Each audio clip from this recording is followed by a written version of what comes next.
Yeah, Shabbat we Shalom. always got sending. Shabbat Shalom, everyone. We're gathered today on the 8th of March, 2025, which happens to coincide with the 28th of the 12th month on our Creator's calendar as we comprehend it. And we are continuing with our study of the book of Yobelim or Jubilees.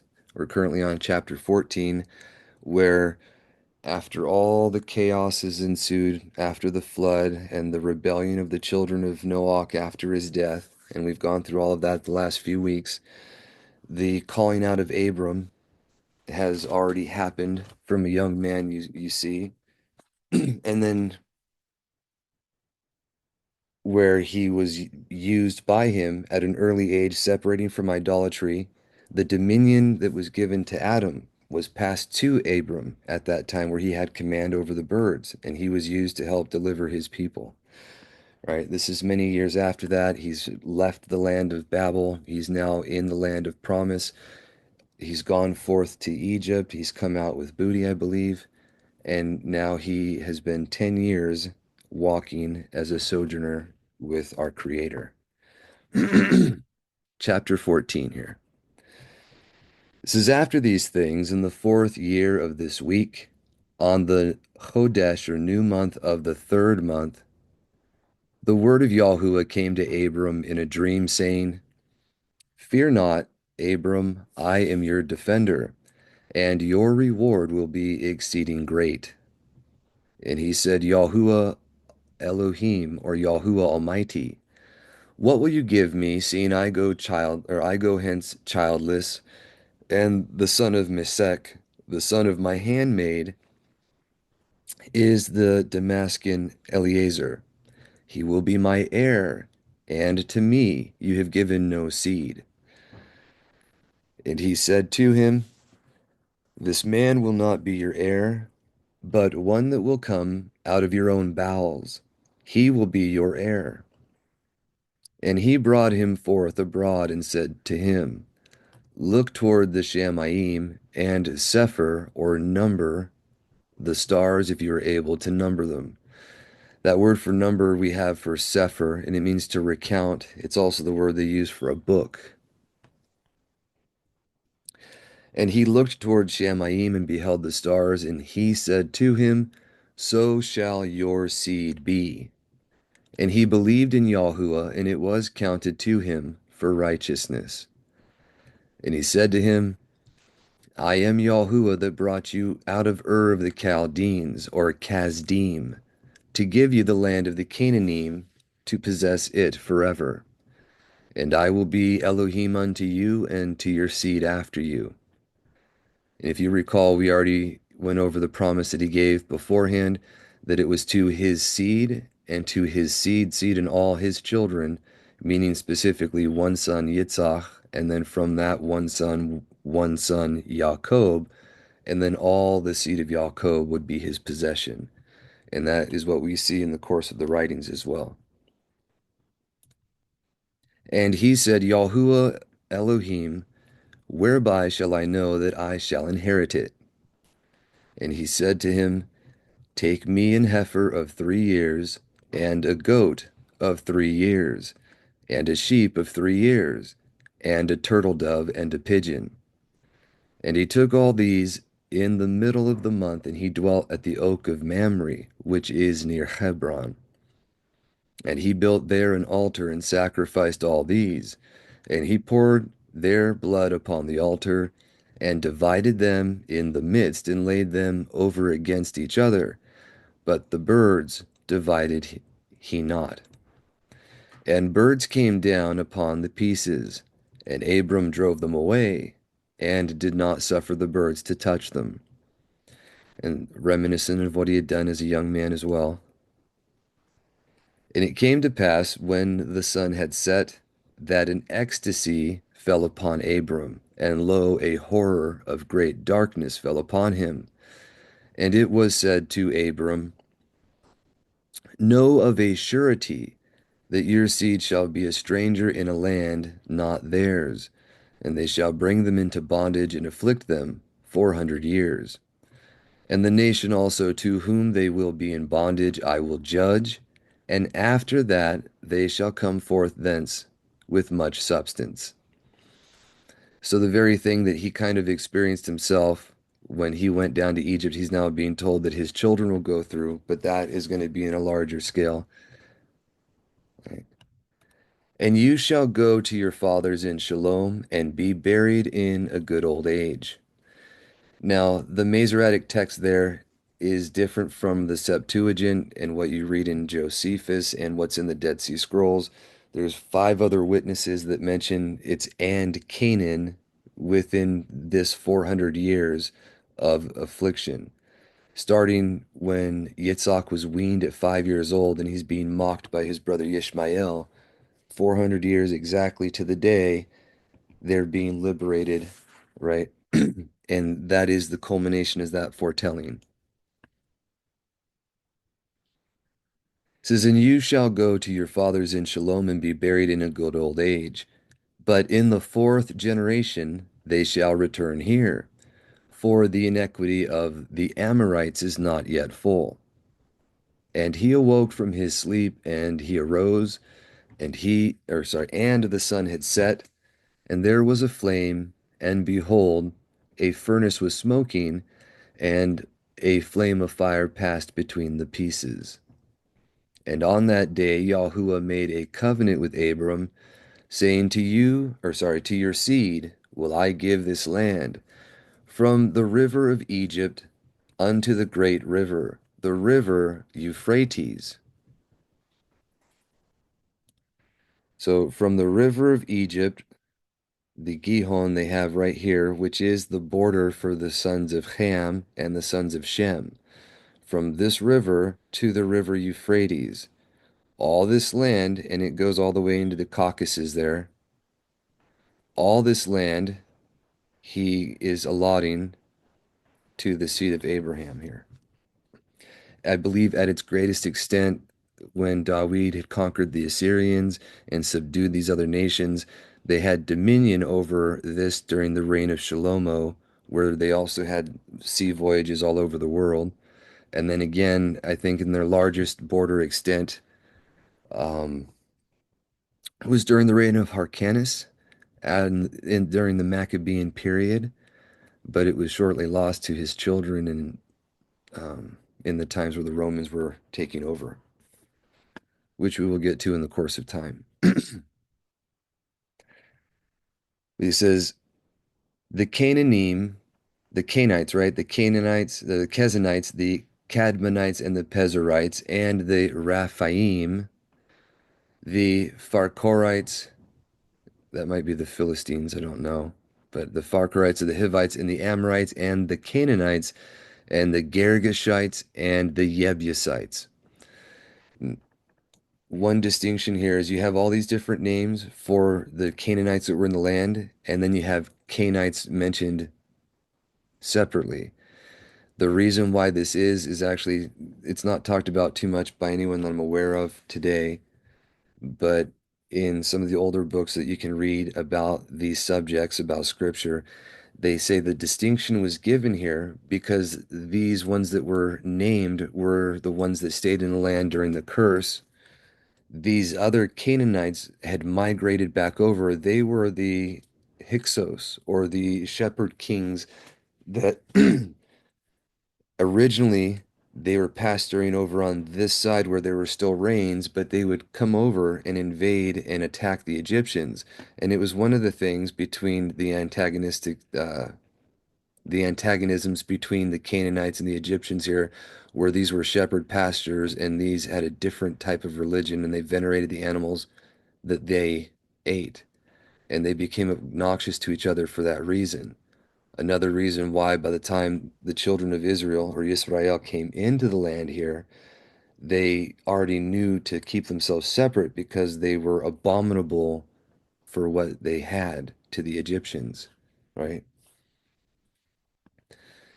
But the Hyksos, about 119 years before Yaakov came into the land, were kicked out and migrated back over there.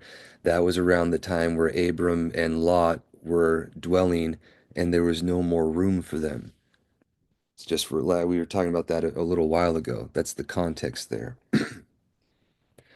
This is in the day past, and Abram offered the pieces and the birds and their fruit offerings and their drink offerings, and the fire devoured them, meaning the sacred fire from above. That same fire that they used to light the offerings of the altar that was taken away when the northern kingdom was kicked out and they no longer had that. That was part of the Buddhist religion, if you remember, or if you don't remember, in the in the Saxons of the East and of the West, it talks about the migration of the Northern Kingdom, and part of that was the founding of Buddhism, which was originally to commemorate their no longer having the sacred fire for their altars, uh, and how it was set up beforehand. They were now Buddhai or exiled. But eventually, after the death of Yahudah, the one who was Yahu-like, his son perverted it, instituted some idolatry, and led them into what is now more like modern Buddhism. It incrementally became more Catholic, if you want to look at it that way. But that's a digression for later. It says, and on that day we made a covenant with Abram, according as we had covenanted with Noah in this month, on the 15th of the third month.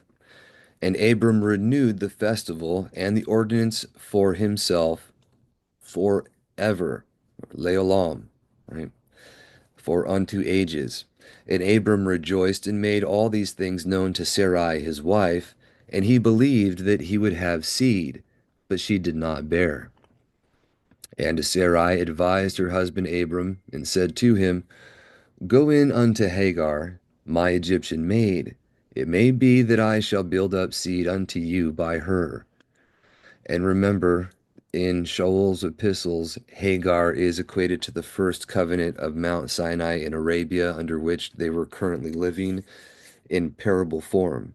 That was the reality played out. So try to keep that in mind with what's playing out right here, because all of this plays into future events in parable form, like we've been talking about. And Abram listened unto the voice of Sarai his wife, and said to her, Do. And Sarai took Hagar her maid, the Mitzrayite, or the Egyptian, and gave her to Abram, her husband, to be his wife.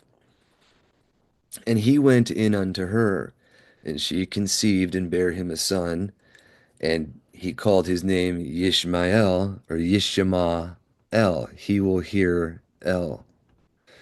In the 5th year of this week, 1965 Anno Mundi, and this was the 86th year of the life of Abram.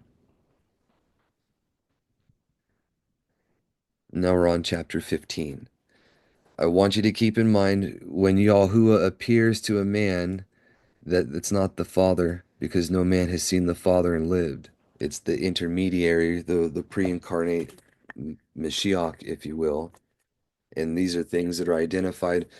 It's alluded to in secret. It's things that were in parable throughout the original covenant, but it was plainly spoken of after he came in his fullness. And you can find the evidence of that when you read the epistles, and then when you look at the other writings contemporary from those taught by the emissaries, Irenaeus, Clement, the apostolic constitutions, which is the 12 emissaries and Shaul, all right, dictating the constitutions they've been given by our Creator for the building of his kingdom in this world. It mentions it very clearly, very plainly, and others do as well. But beforehand, it was hidden. That's the thing, that it was not clearly revealed to everyone. You can see that also when you look at the apocryphal books like Ezra, 4th Ezra, 2nd Baruch, and even Gad the Seer, which, if you remember, or for anyone who doesn't know, Gad the Seer is the only book in all of the writings that we have that has the Song of the Lamb fully written. The book of Revelation alludes to it or talks about it, but it's in Gad the Seer. So either way, uh, I don't want people to get too tripped up on that, but I do want you to keep in mind his word cannot be broken, is what he says, and no one has seen the Father. Our Mashiach inherited the name above every name, right? And if you've been following along, we've gone over the sacred names or what's called the Mater Lectonis in the Greek manuscripts, and we've shown the evidence of literally our Messiah having the name Yahuah, Yahushua, Mashiach all throughout the epistles. But we'll leave Hey, that. brother.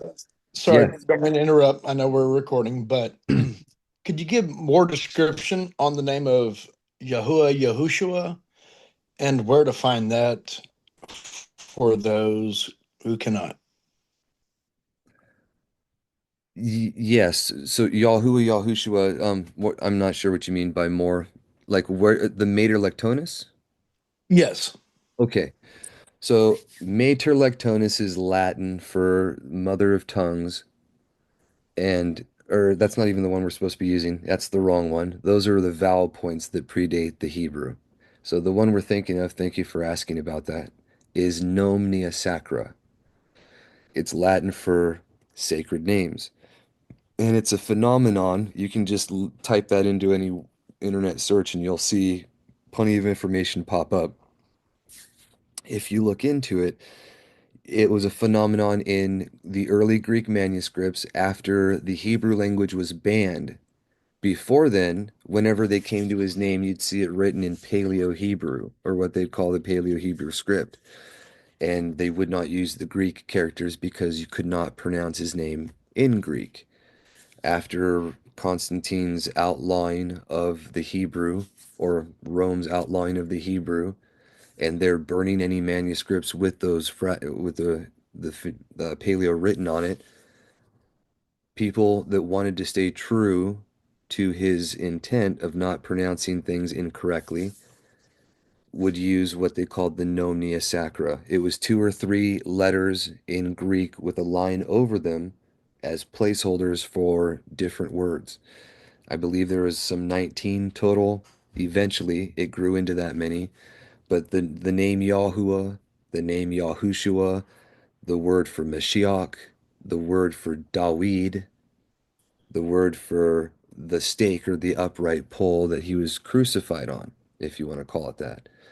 Um, the word for Ruach as opposed to any spirit. And they would make the distinction when it talked about the Ruach of Yahuwah, they would use a placeholder. And when it talked about any other spirit, it would just use the Greek or Latin word because that didn't matter.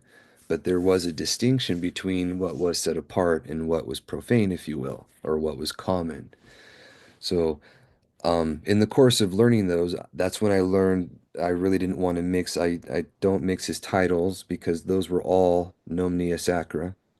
Elohim, you don't use Theos, for example, when you're talking about him, but it's okay to use that or the other mighty ones when you're talking about generic ones, um, for because that's what they'd use in the text. At least that's what I inferred from it. So there was a brother, Yahukanon Robertson, on Facebook who has made very many PDFs showing all the Greek manuscripts and where these things are at. But you can pretty much not universally, but when you read through the epistles, you can pretty much insert anywhere you would see Yahushua Mashiach our Master, it would be Yahushua Mashiach our Yahuwah. Or where it says the Master Yahushua Mashiach, it would be Yahuwah Yahushua Mashiach, where he's literally called the Father's name. He's not, they never equate him to being the Father. He is the son of the Father, but when he came before he was called Yahuwah, and after he was born, like in Luke, twice it mentions he's called Yahuwah.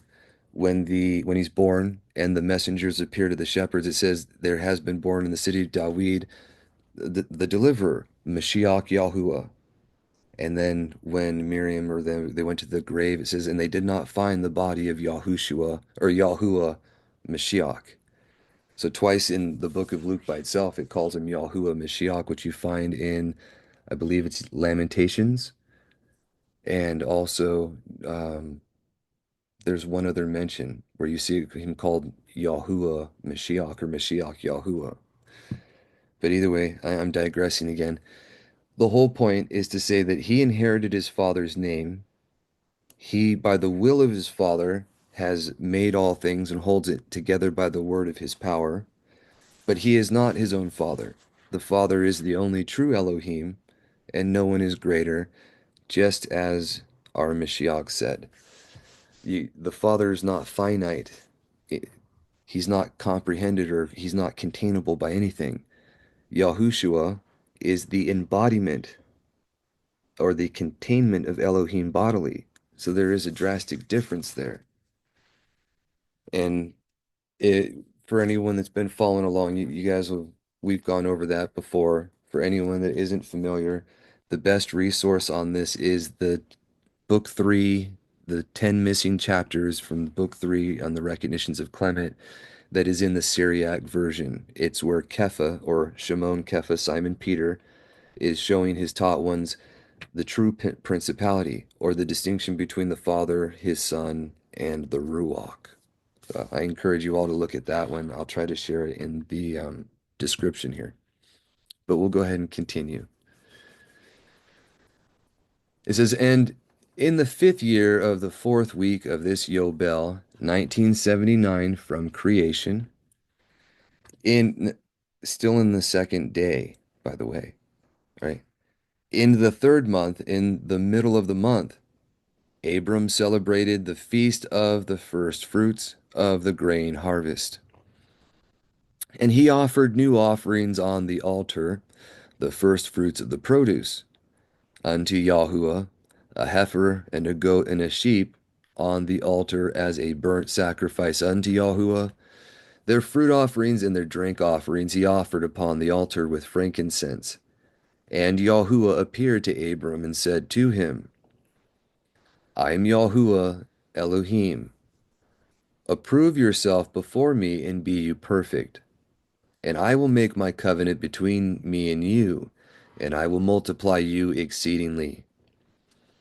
And Abram fell on his face, and Yahuah talked with him, and said, Behold, my ordinance is with you, and you shall be the father of many nations. Neither shall your name any more be called Abram, but your name from henceforth even forever shall be Abraham.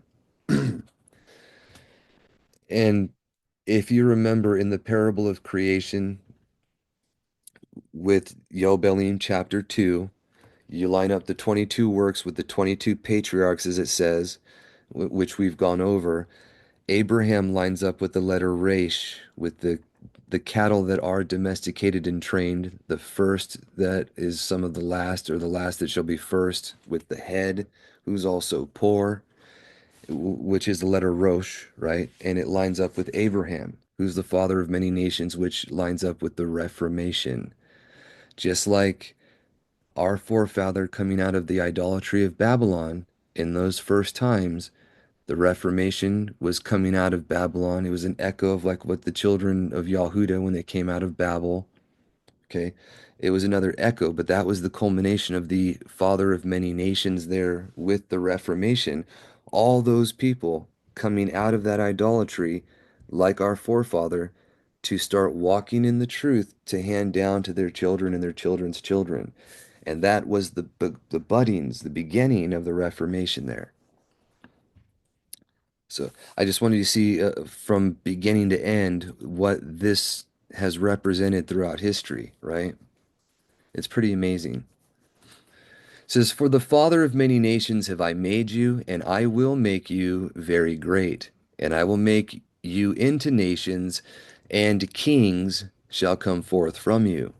And I shall establish my covenant between me and you, and your seed after you throughout their generations, for an eternal covenant, so that I may be a Elohim or an Elohim to you.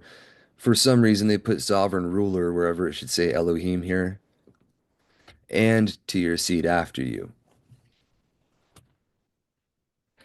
And the land where you have been a sojourner, the land of Canaan, that you may possess it forever, and I will be their Elohim.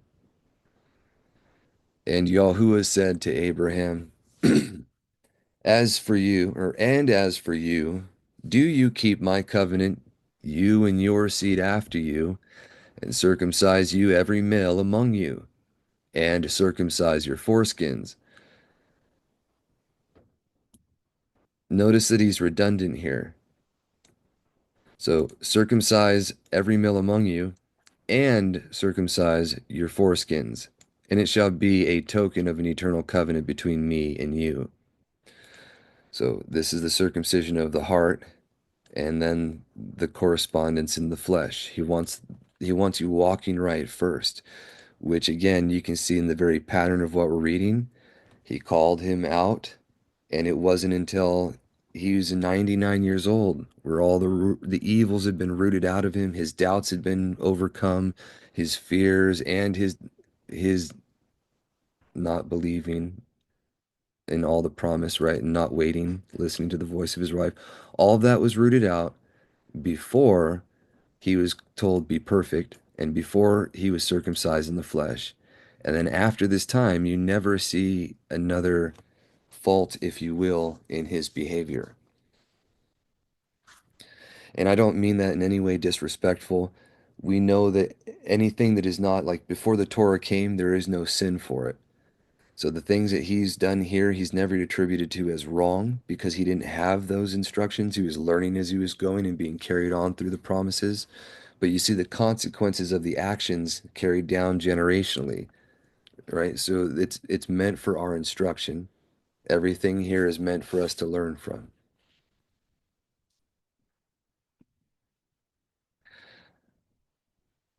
So it says, excuse me,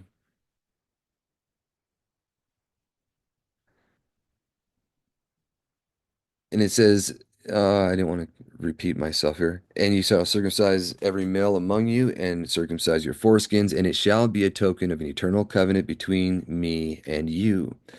And the child on the 8th day you shall circumcise, every male throughout your generations, him that is born in the house, or whom you have bought with money from any stranger, whom you have acquired, who is not of your seed. He that is born in your house shall surely be circumcised, and those whom you have bought with money or silver, the others say, shall be circumcised, and my covenant shall be in your flesh for an eternal ordinance. And the uncircumcised male who is not circumcised in the flesh of his foreskin on the 8th day, that soul shall be cut off from his people, for he has broken my covenant. And Yahuah said unto Abraham, As for Sarai your wife, her name shall no more be called Sarai, but Sarah shall be her name.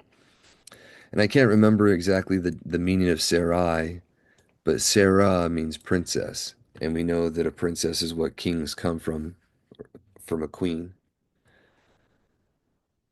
But beforehand, that was not her name. Both Abram and Sarai had the letter He added to their names. Aside from that, I believe the ayin was removed from Sarah, but nothing was removed from Abram. You can correct me if I'm wrong, and I'll try to double check that, and I'll correct myself in the comments if I'm wrong there. But it says, And I will barak her, and give you a son by her, and I will barak him, and he shall become a nation, and kings of nations shall proceed from him. And Abraham fell on his face and rejoiced, and said in his heart, Shall a son be born to him that is 100 years old? And shall Sarah, who is 90 years old, bring forth? And Abraham said to Yahuah, That Yishmael might live before you. And Yahuah said, Yes, and Sarah also shall bear you a son, and you shall call his name Yitzhak, and I will establish my covenant with him, an everlasting covenant, and for his seed after him. And as for Yishmael, also have I heard you, and behold, I will barak him, and make him great, and multiply him exceedingly, and he shall beget 12 princes, and I will make him a great nation. But my covenant will I establish with Yitzhak, whom Sarah shall bear to you in these days, in the next year. And he left off speaking with him, and Yahuah went up from Abraham. Remember, it says that no one has come down or gone up from the Shamayim except the son of Adam. This is another telling of who this is, because you won't find anyone who ever goes up, and he goes up in the fire of the offerings on occasion, or he goes up in the sight of men, both right here and to Yaakov later on, to the emissaries, to Manoach and his wife, the parents of Samson. There's many examples that you see that one goes up, and that one is the one that comes down as well of his own volition, who is our Mashiach.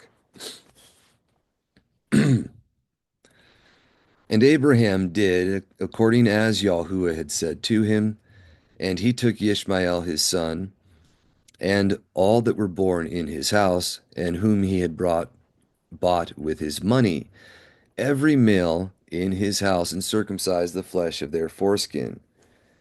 And on the same day was Abraham circumcised, and all the men of his house, and all those whom he had bought with money from the children of the stranger, were circumcised with him. This Torah is for all the generations forever, and there is no circumcision of the days, and no omission of one day out of the 8 days, for it is an eternal ordinance ordained and written on the Shamayim tablets. Now, this in the course of history, it has not always been kept. It was not kept beforehand, and even after it was given, it was not kept in a variety of places for a variety of reasons.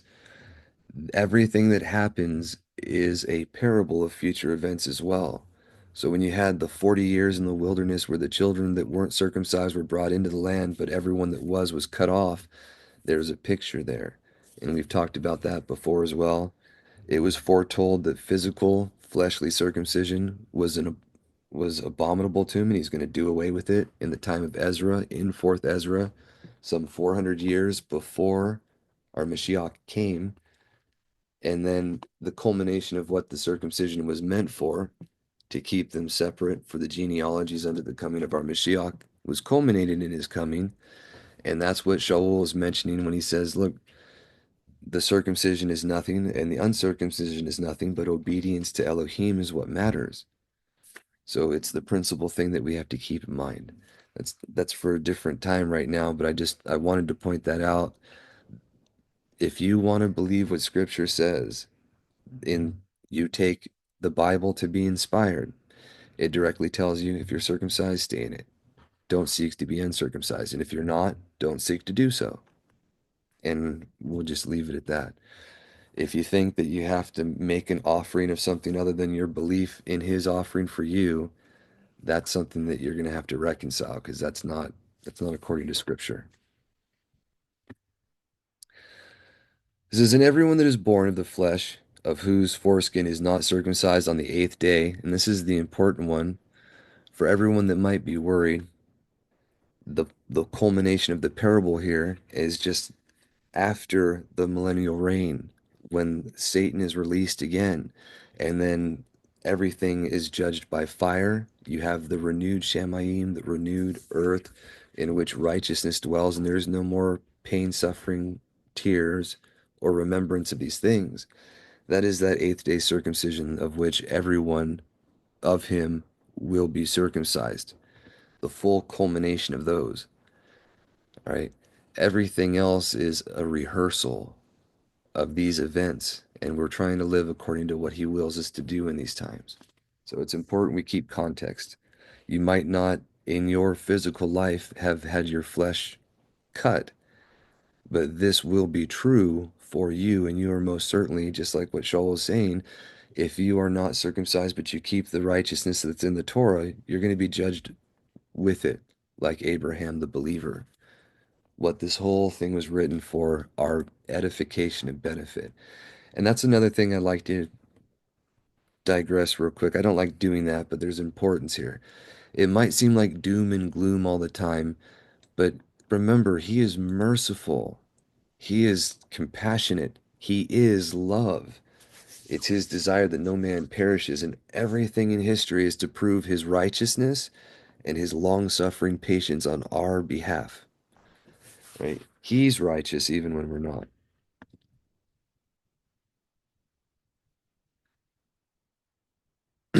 All right. So it says, and everyone that is born of the flesh, of whose foreskin is not circumcised on the eighth day, belongs not to the children of the covenant which Yahuah made with Abraham, but to the children of destruction. And that word might be the same that was used as the son of perdition, which in the Greek is quite like Apollyon, which is the destroyer in their mythologies. But that's that word that comes from that. The children of Abaddon in the Hebrew, if you will. Nor is there, moreover, any sign on him that he is Yahuwah's, but he is destined to be destroyed and slain from the earth, and to be rooted out of the earth, for he has broken the covenant of Yahuah, our Elohim. And for all the messengers of the presence and all the messengers of set apartness have been so created from the day of their creation. And when we are going to be made like messengers, when everybody's made that way on the eighth day, that's what that represents, as I was trying to tell you there.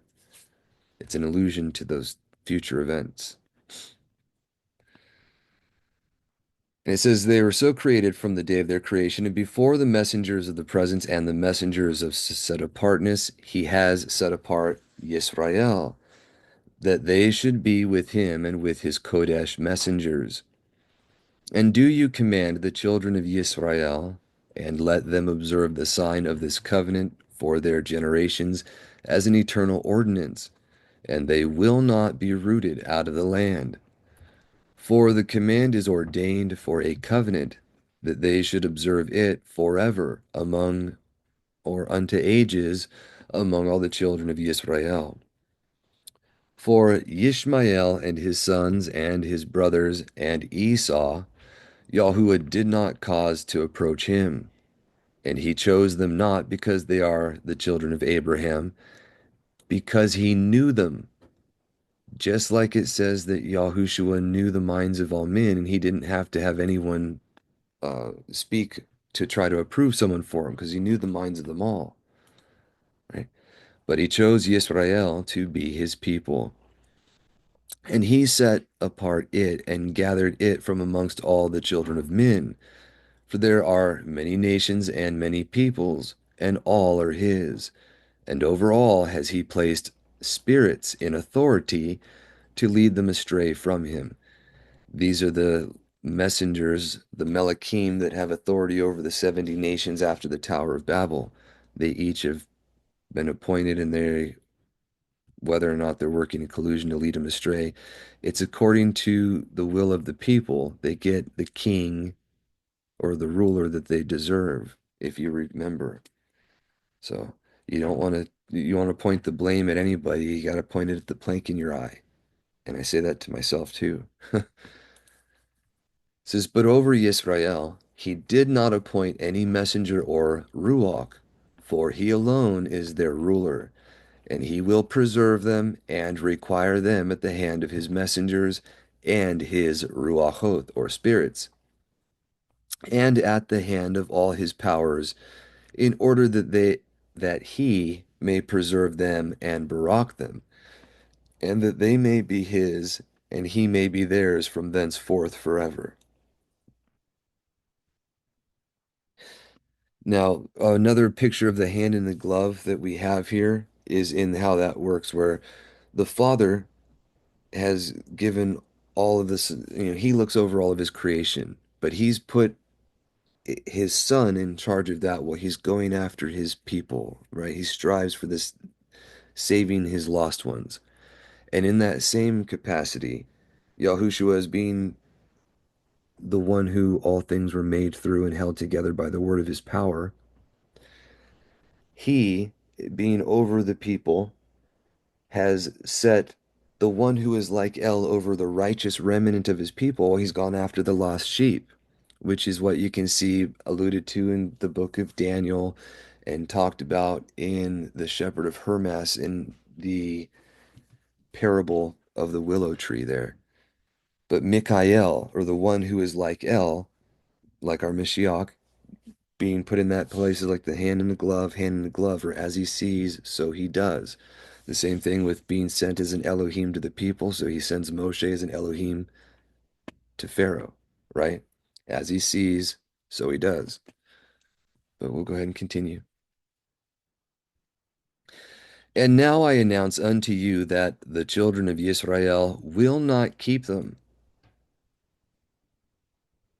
or will not keep true to this ordinance, and they will not circumcise their sons according to all this Torah.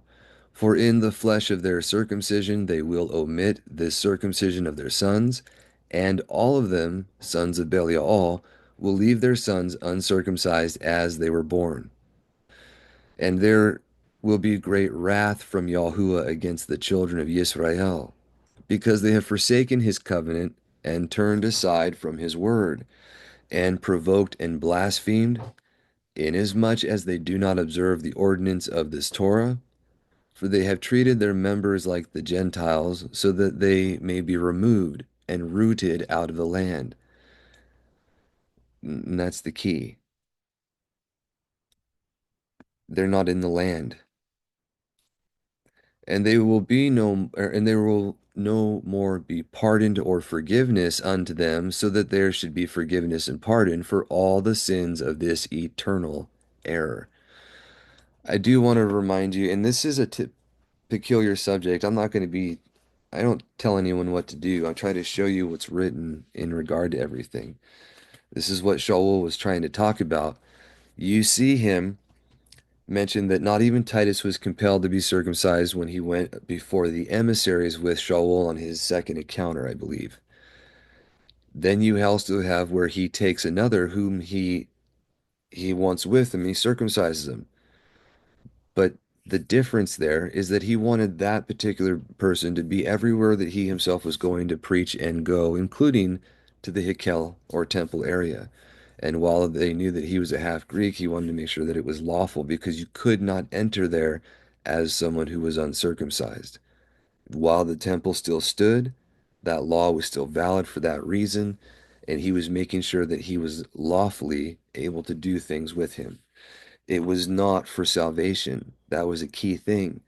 And our mind, the importance of what we choose to believe is very, very significant. You can read about that in the Apostolic Constitutions in detail, but you can even see it if you pay attention in the scriptures there. What you hold to as true can be very detrimental or it can be saving because Abraham believed the very just promise and word of the Maker, and that was accounted unto him for righteousness. In the same way where we hear and believe in the delivering works of our Mashiach, and that is accounted to us for our righteousness. Nothing we've done, nothing we can do can save us. It's his delivering work because all have fallen short, but we've covered that before. All right, Yobelim chapter 16. And this is the Melachim appear unto Abraham. Now, this is another way of showing it, but you're going to have one of them he calls Yahuah, and it directly says that he is like a Melachim or a messenger. And on the Chodesh, or new month of the fourth month, which later on we'll see is the birth of Yahusuf, it is also one of the Chodesh, or the Chodeshim, the remembrances that are set apart by Noach that we're to keep. And these are the appointed times if you've been paying attention. He appears at appointed times. I don't see where he's ever appeared to anyone outside of a specifically appointed time. I might be wrong on that, but I don't think I am. You see that more clearly when you read through the book of Yobelim here.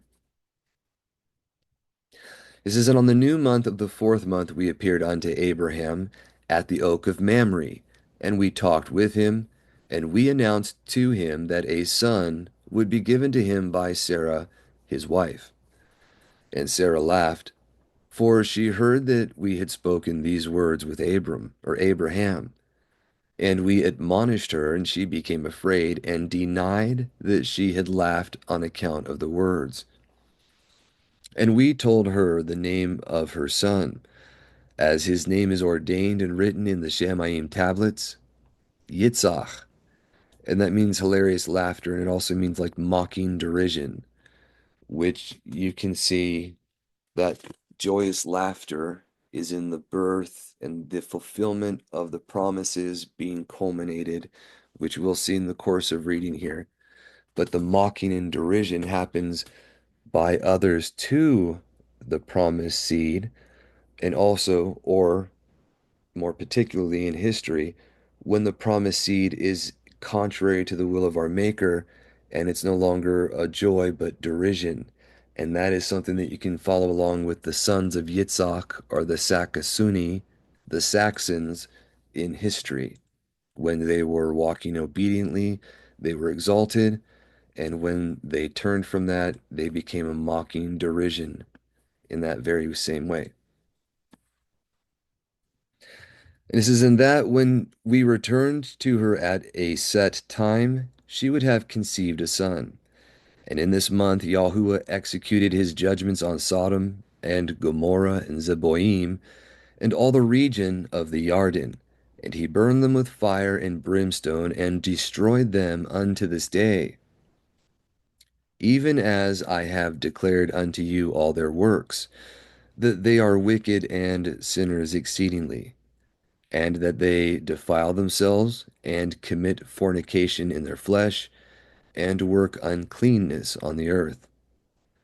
And in like manner, Yahuwah will execute judgment on all the places where they have done according to the uncleanness of the Sodomites, like unto the judgment of Sodom, because he's not impartial. And if they're going to burn for these actions, everywhere those actions are will burn. That should be terrifying. But Lot we delivered, for Yahuwah remembered Abraham and sent him out from the midst of the overthrow. And he and his daughters committed sin upon the earth, such as had not been on the earth since the days of Abram till his time.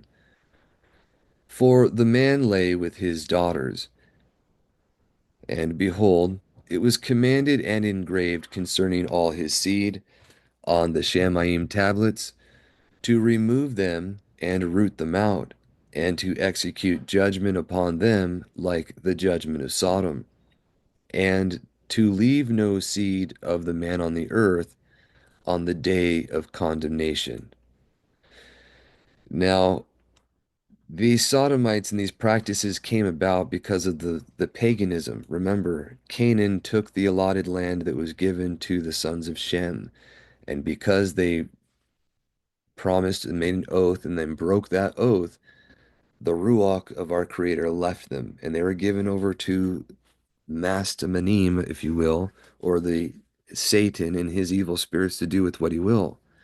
He gets them into more and more witchcraft, ritualistic evils, and doing things that are contrary to the will of our Creator, and putting them into his camp more and more. And it's these things that are done from that idolatry it mentions. This is the end result of it, but I'm trying to point out its cause and effect. This is what we've been reading about. When they still no longer feared their Elohim, they were doing atrocities that were unbecoming of them.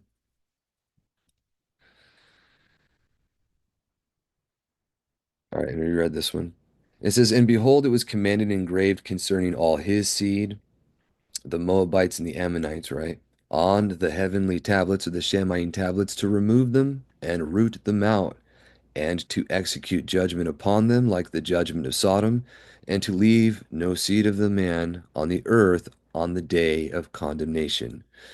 And that's why you find in the book of Gad the seer that the sons of Moab, they weren't supposed to be given any baraka to them. It says later in the scriptures, you don't bless them, they can't go in it, they can't join them, not even to the 10th generation.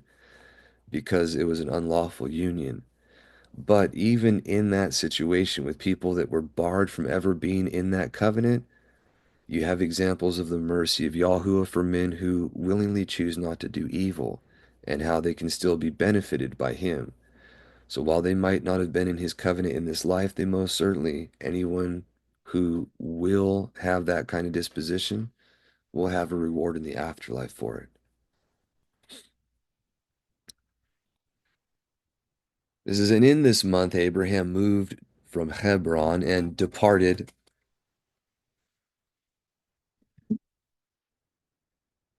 Right. He departed and dwelt between Kadesh and Shur in the mountains of Gerar. And in the middle of the 5th month, he moved from there and dwelt at the well of the oath, or Beersheba, right? Beersheba. And in the middle of the 6th month, Yahuwah visited Sarah and did unto her as he had spoken, and she conceived. Now, if you look at the account, I believe it's the one in Luke of the birth of our Mashiach, and you follow along with this one, they're very similar. And I do believe that he was born on the same day for the same purpose as a culmination of this foretelling, right? But all the covenants being made here, and also another sign is that Yahudah is born on the same day. But you can compare the two for your own and come to your own conclusions there.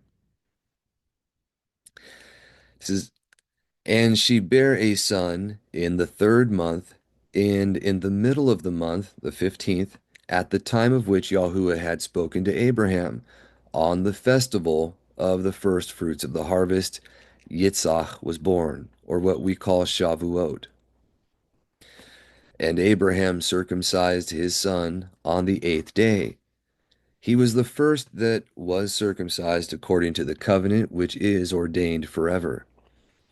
And in the 6th year of the 4th week, we came to Abraham to the well of the oath, and we appeared unto him, as we told Sarah that we should return to her, and she would have conceived a son.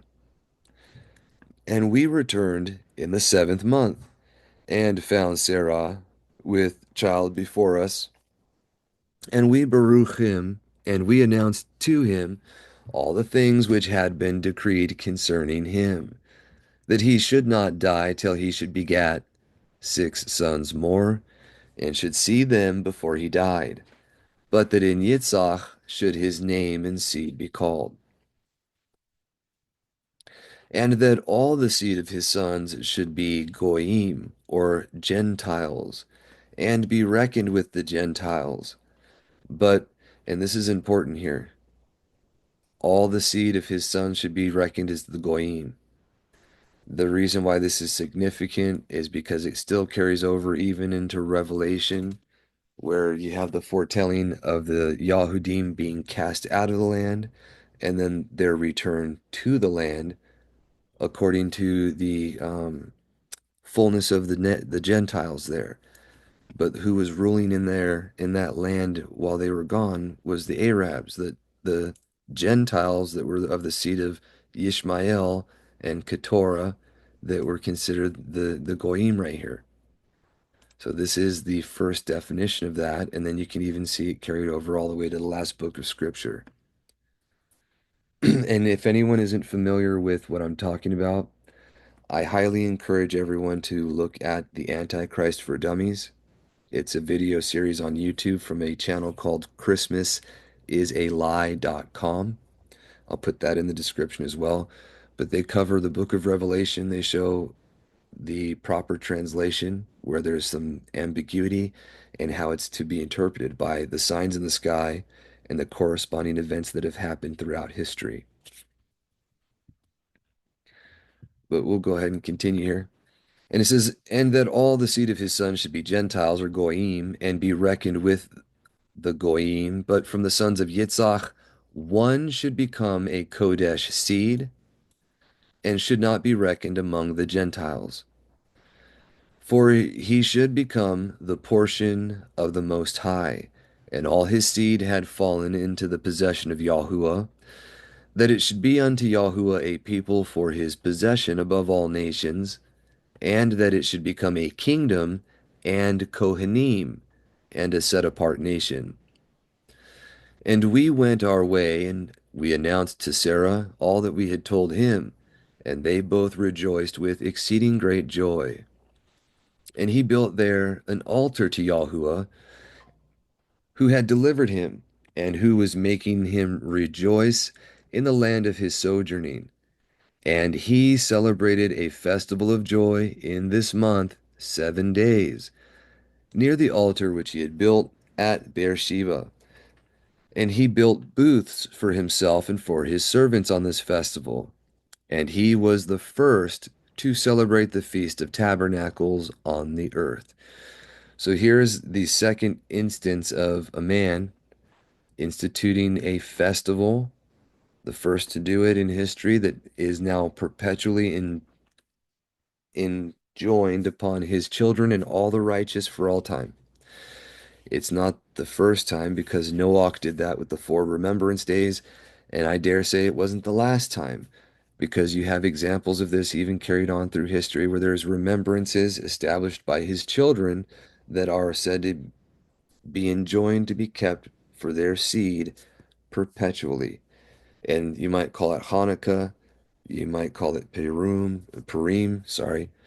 You can read the scriptures where these are mentioned, but I just want to give you some context. It's not anything but what they've seen done where they're commemorating the marvelous works of our Creator and celebrating his deliverances, his promises fulfilled, or other things that he has accomplished in their lives with joy and a feast, right?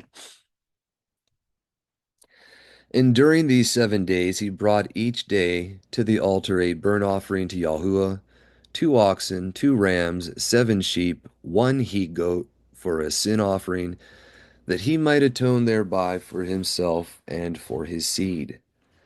And as a thank offering, 7 rams, 7 kids, 7 sheep, and 7 he goats, and their fruit offerings and their drink offerings. And he burned all the fat thereof on the altar, a chosen offering unto Yahuah for a sweet smelling savor. And morning and evening he burnt fragrant substances, frankincense and galbanum, stacte, and nard, and myrrh, and spice, and costum. All these 7 he offered crushed, mixed together in equal parts, pure. And it's very similar, if not identical, to the instructions we just read, or we're going to read. I might have just read it to my family in what they're supposed to be offering in the offerings that the Kohanim give.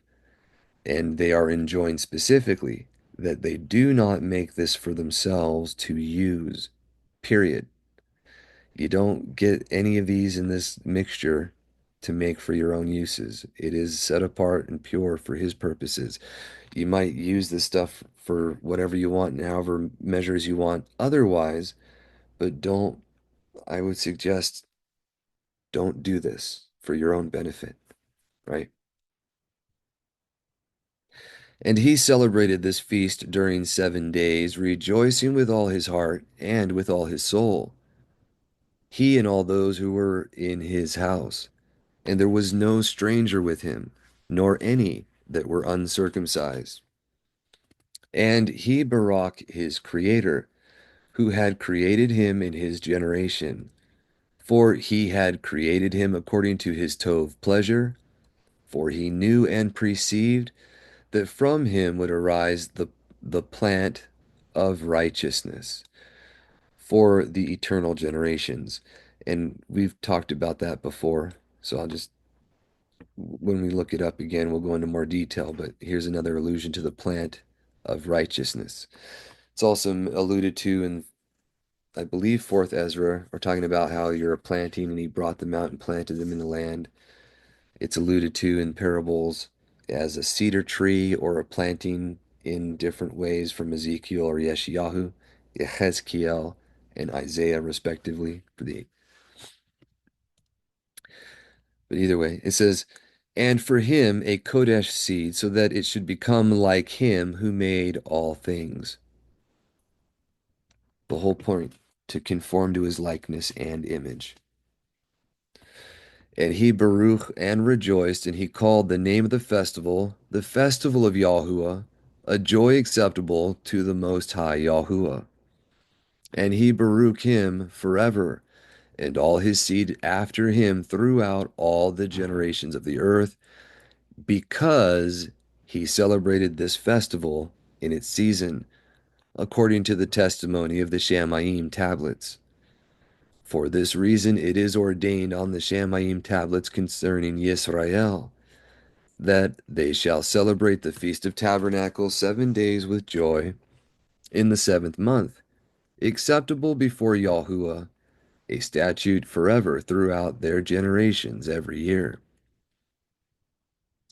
And to this there is no limit of days, for it is ordained forever regarding Yisrael, or Yisrael, that they should celebrate it and dwell in booths, and set wreaths upon their heads, and take leafy boughs and willows from the brook. And Abraham took branches of palm trees and the fruit of goodly trees, and every day going round the altar with the branches 7 times in the morning, he praised and gave thanks to Yahuah his Elohim for all things in joy. Now, see, this is the first time I'm reading this, and I realize I've been doing it wrong. And this isn't the first time, but I've been going around our tabernacle. We don't really have altars anymore, but my sons and I, my younger ones, would dance around our tabernacle to music with different tabernacle songs that we'll have playing. But now I see that what I ought to be doing is praising and giving thanks to Elohim for all things while I'm in joy. So you can do that with music, but that's a action in and of itself that does not involve listening to music. So I'm thankful for that. But hopefully anyone who wants to follow along can now do that in a way that's pleasing to their maker as well. Okay. If there's any comments or questions while we're going, don't hesitate to ask if you want to. If you want to put it in the Telegram chat, you can. Otherwise, I usually will. I'll just keep reading while we have some time. But I will pause here in a bit. I'll probably stop after this chapter, or yeah, probably this one, and then we'll have a break. If you remember, all these things are playing out. They are parables of future events, and they are also they're playing out on appointed times. The biggest thing that you can take away from the book of Yobelim, as opposed to what you read in Genesis, is the ambiguity of the flow of things there is very solid here. Exact days, exact times, very, um, very unique, all pointing to his appointed times that are made special by his will. And these are the ones that we're supposed to be keeping as a remembrance, as part of the being grafted in or the natural branches. But right here, Yobelim 17, Abraham made a great banquet for Yitzhak, or was weaned. And this was when he was 5 years old.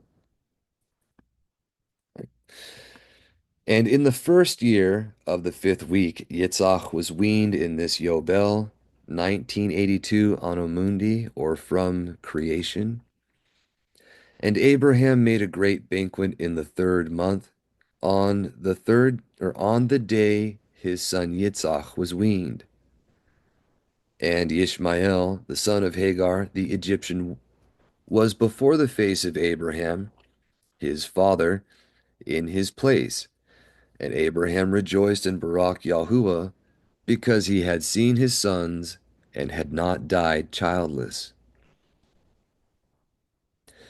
And he remembered the words which he had spoken to him on the day on which Lot had parted from him, and he rejoiced because Yahuah had given him seed upon the earth to inherit the earth.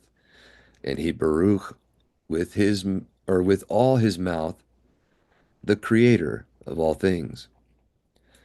That is a little bit weird in its phrasing.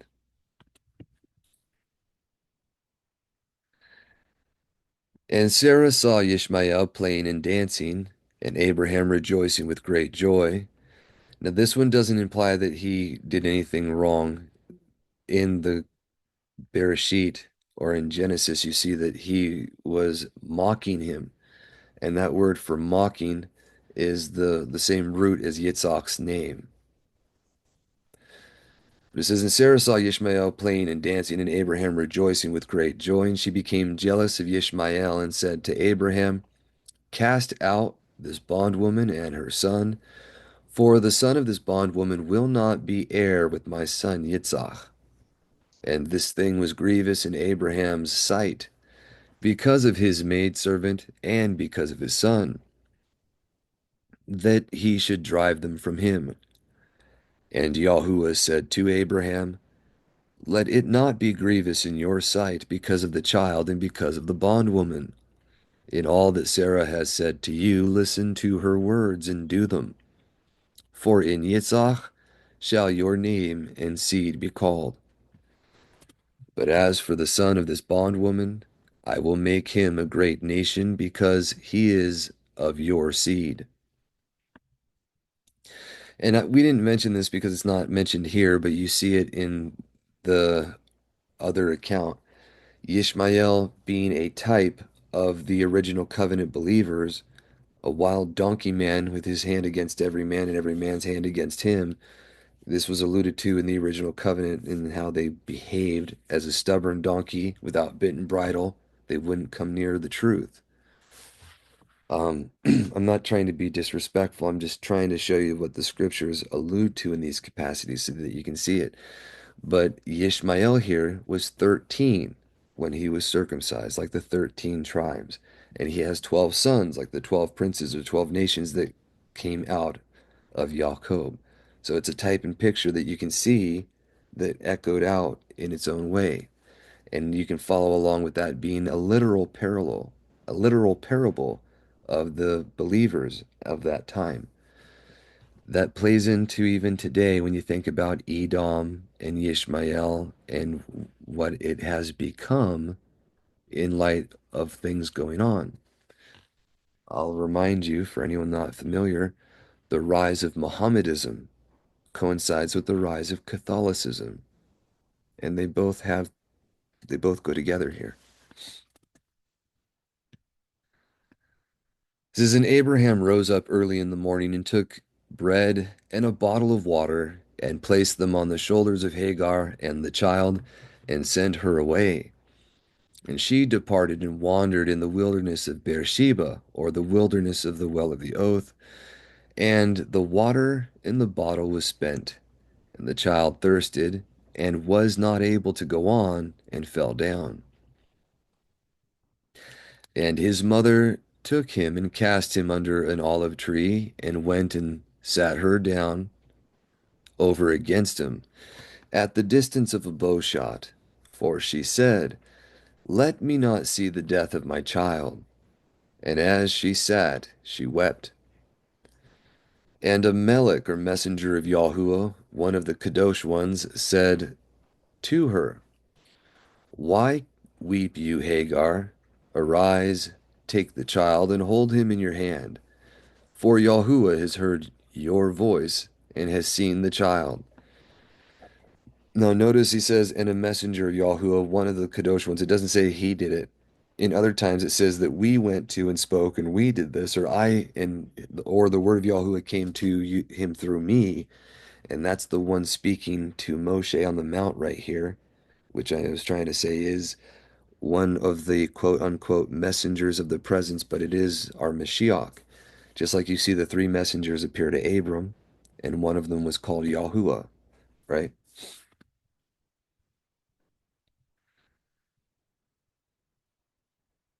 But it says, arise, take the child, and hold him in your hand, for Yahuah has heard your voice and has seen the child. And she opened her eyes, and she saw a well of water, and she went and filled her bottle with water, and she gave her child to drink, and she arose and went towards the wilderness of Paran. Now, if we follow along, Ishmael was circumcised at 13, and 5 years later, he would have been 18, but that's still considered a child here. And she opened her eyes, and she saw a well of water. And she went and filled her bottle with water, and she gave her child. I already read that one, I'm sorry. Verse 13. And the child grew and became an archer, and Yahuah was with him, and his mother took him a wife from among the daughters of Mitzrayim, or Egypt. And she bare him a son, and he called his name Neboioth. The Nebi'im was the largest tribe of Arabians that were even known during up until the turn of the 19th century there. I don't know if they're still known as a people or they're not on maps anymore, but they used to be. It says, for she said, Yahuah was nigh to me when I called upon him. And it came to pass in the 7th week, in the 1st year thereof, 2003 a.m., in the 1st month in this Yobel, on the 12th of this month, there were voices in Shamayim regarding Abraham, that he was trustworthy in all that he told him, and that he loved Yahuah, and that in every affliction he was trustworthy. I was just reminded here, and I don't like to digress too much like that, but I keep doing it. 2003 a.m. This is finally into the second day is now past. If you remember in the parable of the works of creation, the first seven works, things that he had done within the first times of the believers there were pre-flood. The second day, the only work that was done by the hand of Yahuah was the flood. And whether you take the chronology here in Yobelim that says it was in the 1300s, or you take the chronology in the Masoretic text which says it was in the 1600s AM, you're still within that second day as the only work done by the hand of Yahuah. The next work lines up with Tet, and it's the water courses. I always thought it was the breaking up of the nations after the Tower of Babel, but that would have been in this day, and that was not something that it wasn't what he had willed, but what he did draw out of the waters and separated people from a nation from nations was what he did with the children themselves, drawing them out of Egypt. And that could have been the work or the Tet that is being alluded to there. So I've said that it was the breaking up of the nations, but it might be exclusive the drawing out of his people and making them into a nation, just for context there. But you can still see it fits within the pattern, literal history in the parable of creation, all the way in the beginning, from the days things were made to the times they're fulfilled in.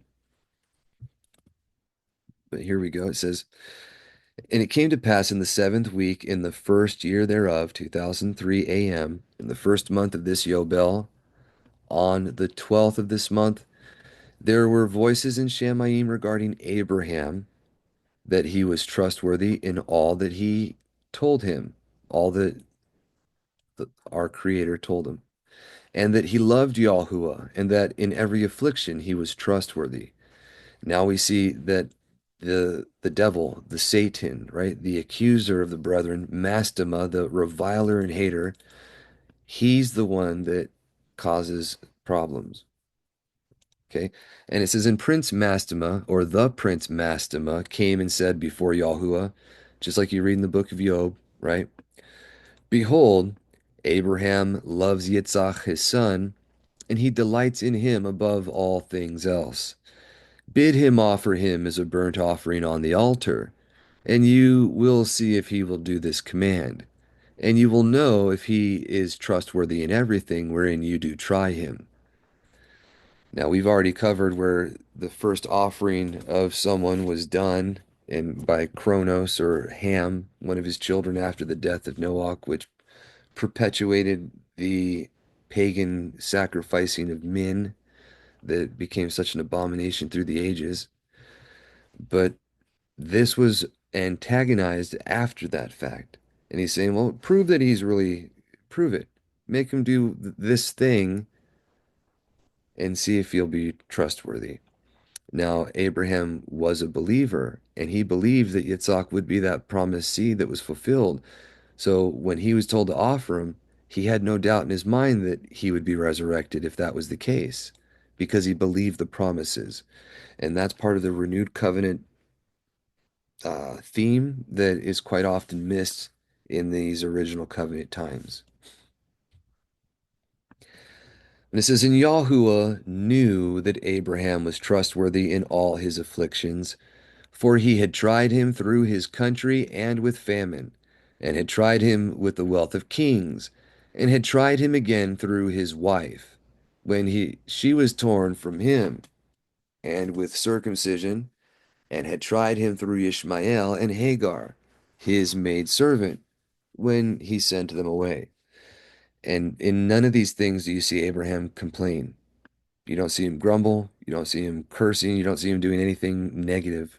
He accepts it as right, tov, and he praises his maker. Something that we're enjoying to do. Count all things that happen to you as good or beneficial, right? Everything that happens to you is for your benefit if you love Elohim and are called according to purpose, is what Scripture clearly says.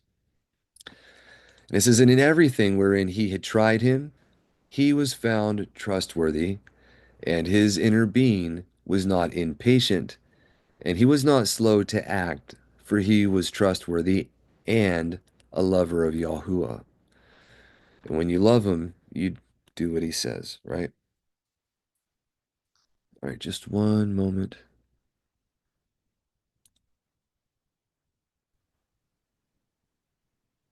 All right, we have a little bit of time, so we're going to go ahead and finish with Yobelim 18, where Abraham offers up Yitzhak, his son.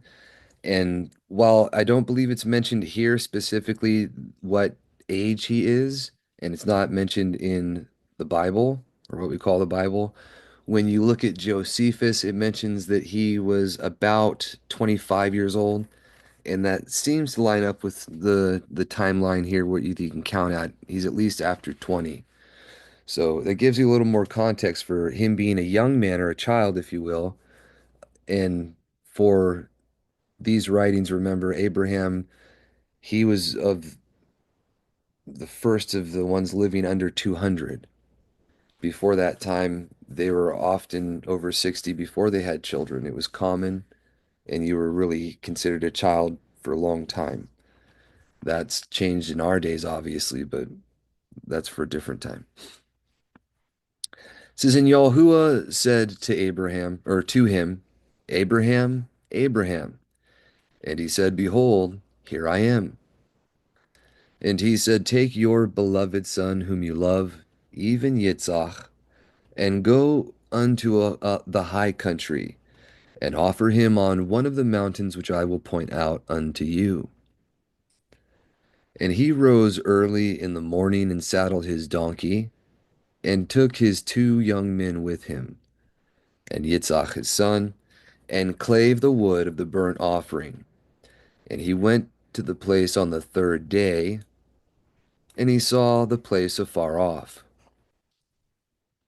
So remember, he left for a week. This is 3 days in, and then he offers on the third day, and then he comes back, and this is like the Passion Week allusion here. And he came to a well of water, and he said to his young men, Abide you here with the donkey, and I and the lad shall go yonder, and when we have worshipped, we shall come again to you. And he took the wood of the burnt offering, and laid it on Yitzhak his son, and he took in his hand the fire and the knife, and they went both of them together to that place. And Yitzhak said to his father, Father. And he said, Here I am, my son. And he said to him, Behold the fire, and the knife, and the wood, but where is the sheep for the burnt offering, father? And he said, Yahuah will provide for himself a sheep for the burnt offering, my son. And the other version says, and he will provide himself a lamb for the burnt offering, right? As a foretelling of the things to come. And he drew near to the place of the mount of Yahuah, which they call Mount Moriah there, which is, you have to, if you know the layout of the land, you have Mount Moriah, the the two mountains. Yerushalayim sits on one, Mount Moriah, or the city of Dawid. They were built up together. There was an escarpment or a trench dug out separating the two hills so that one could not be used to come from the north into the city. That trench was where you have the Calvary escarpment, if you will, or Golgotha, the place of the skull, the garden tomb, and where our Mashiach was impaled, below that being where the Ark of the Covenant still held there. So that Mount of Olives, or the place that he went to where he's offered that Calvary escarpment, or the place of the skull there, is Mount Moriah, where Yitzhak here is being offered. And he built an altar, and he placed the wood on the altar, and bound Yitzhak his son, and placed him on the wood which was upon the altar, and stretched forth his hand to take the knife to slay his son Yitzhak. And I stood before him, the messenger speaking to Moshe, right? And before the prince Mastema, and Yahuah said, Bid him not to lay his hand on the lad, nor to do anything to him, for I have shown that he fears Yahuah. And I called to him from Shamayim and said to him, Abraham, Abraham. And he was terrified and said, Behold, I am. And I said to him, Lay not your hand upon the lad, neither do you anything to him. For now I have shown that you fear Yahuah, and have not withheld your son, your firstborn son, from me.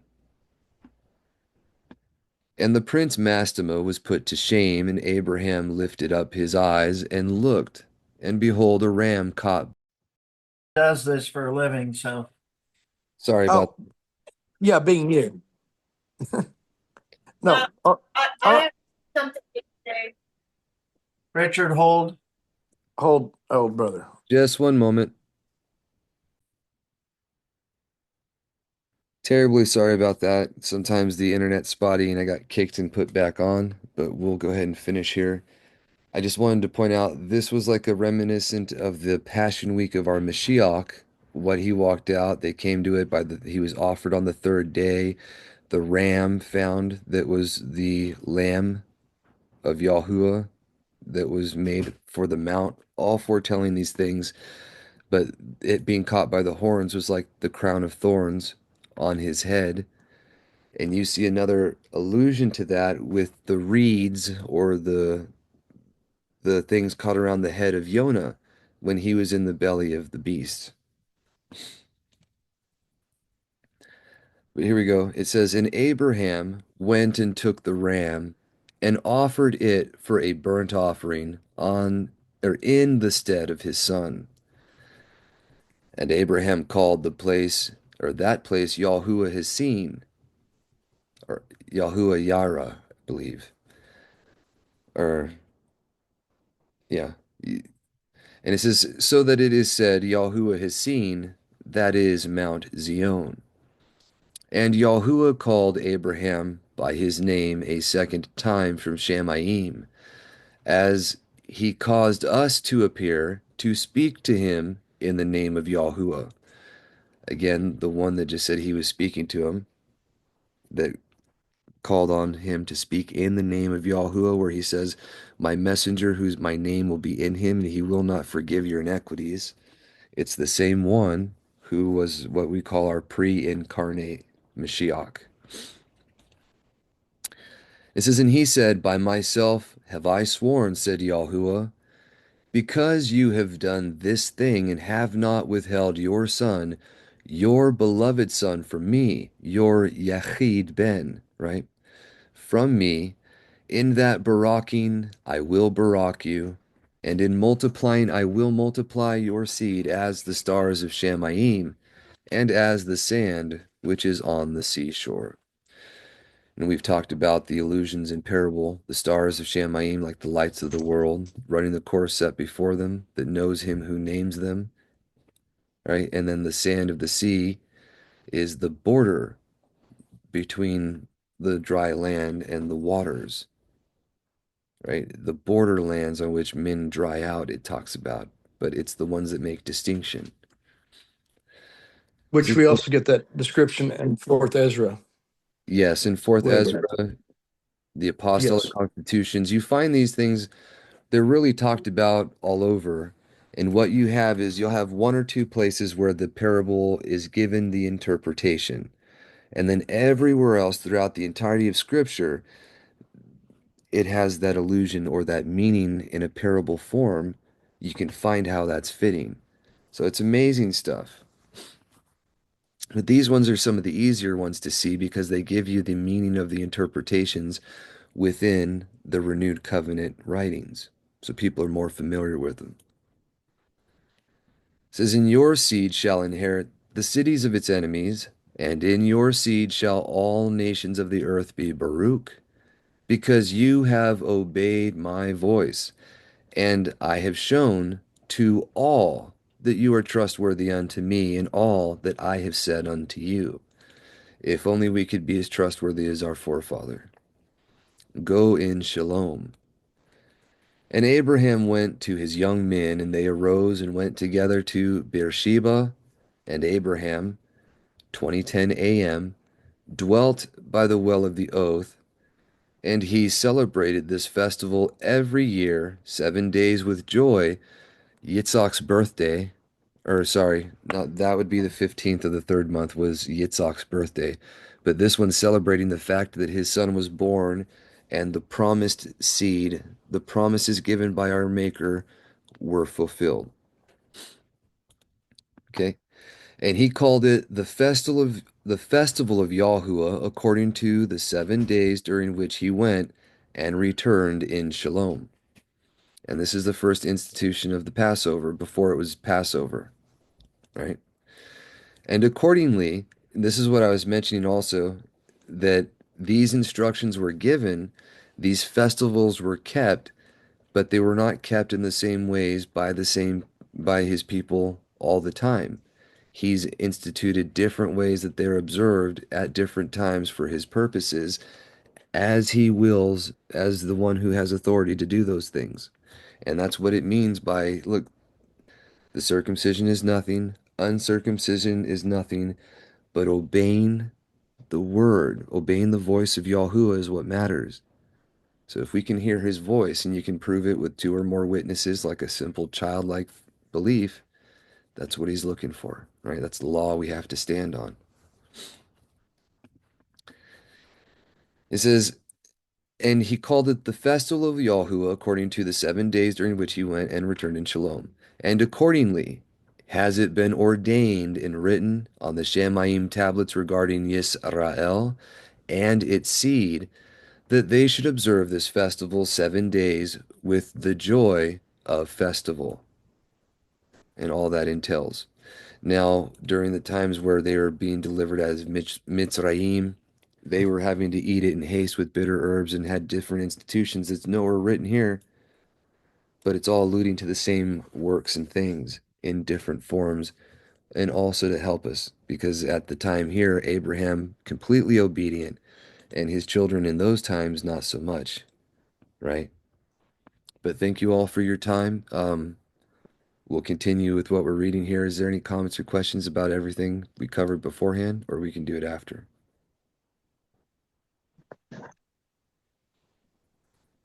All right. You all have a I have wonderful... something. Oh, go ahead, I brother. have something to bring. Please do. So we can all agree that the Mashiach is the Word, the living Word, right? So we have it in Scripture where the disciples are walking with Yahushua on the 14th day of the first month, and he is telling them where to go to prepare the Pesach for them so that they can be doing it that evening, just as Scripture says. But then we know by Scripture, the next day is when the Sanhedrin and stuff are persecuting him and putting him on trial and taking his life. So the next day would be unleavened bread on Yahushua's calendar, but on the Jewish calendar, they don't start their day until the sun goes down. And I find it interesting that unleavened bread is a high holy day. And I also find it interesting that he is unleavened bread because he is sinless. He chose to take on our sins. And when you see that he's our high priest, so unleavened bread is a high holy day. So the Jewish people don't realize that they're actually fulfilling Scripture by crucifying a high priest on a high holy day that was sinless. And in the Torah, I found it interesting because it says that if a man is found guilty of sin and put to death, you must take him off that stake, put him in the tomb before the night starts so you do not defile the land. Yeah. So the Jewish people, they denied the Messiah, but they wanted to keep the inheritance of their land. That's why they were doing that, not because of that when the day started. And when you're reading that, that's what was coming to mind as far as showing that they're on a different calendar right there. Well, just to be perfectly candid with you, brother, we agree with most of that, although um, when it talks about when they're preparing the Pesach and the events there, I would encourage, and we can do that sometime later on too when we get to them. But when you look at the words in the Greek and you compare it to his calendar, there's some things that imply that they were preparing beforehand, and that he actually died on Passover, and they kept the first day that he was buried in the ground as the fourth day of the week was the first day of unleavened bread. But that's not something that is really important right now because it's nothing that you're familiar with, obviously. It's something that we've been going over for a few years now, but I think Yeah, I'm very familiar with that, and that's where me and Chris were talking, and I would have to agree to disagree because I believe that he is the living word and he would have been doing it perfectly. And he wasn't Greek, he was Hebrew. we So Hebrew would succeed the Greek. we will not disagreeing with We'd any have to of those agree to things, but disagree on that.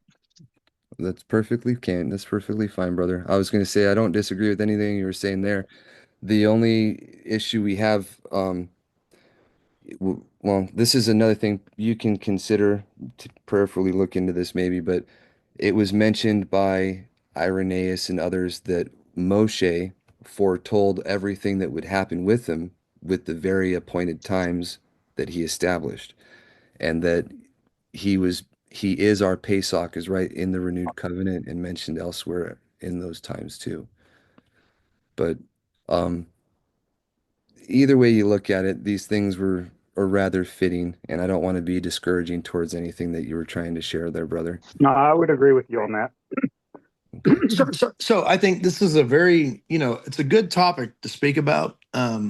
Maybe we connect afterwards, after Shabbat, and and not discrediting what anybody has to say, but Yeah, yeah, well, I always think this looking at is the yeah. I mean, we're always like Brother Bo said, ironing sharp, iron sharpens iron. So let's do this at a time which and maybe later on when the evening sets up, but still I think this is a good a topic because we want to you know do exactly what we think that's right, and we're learning, so it's always good to hear because that topic of the Pesach, unleavened bread, when the day begins, what was happening prior to, because we get the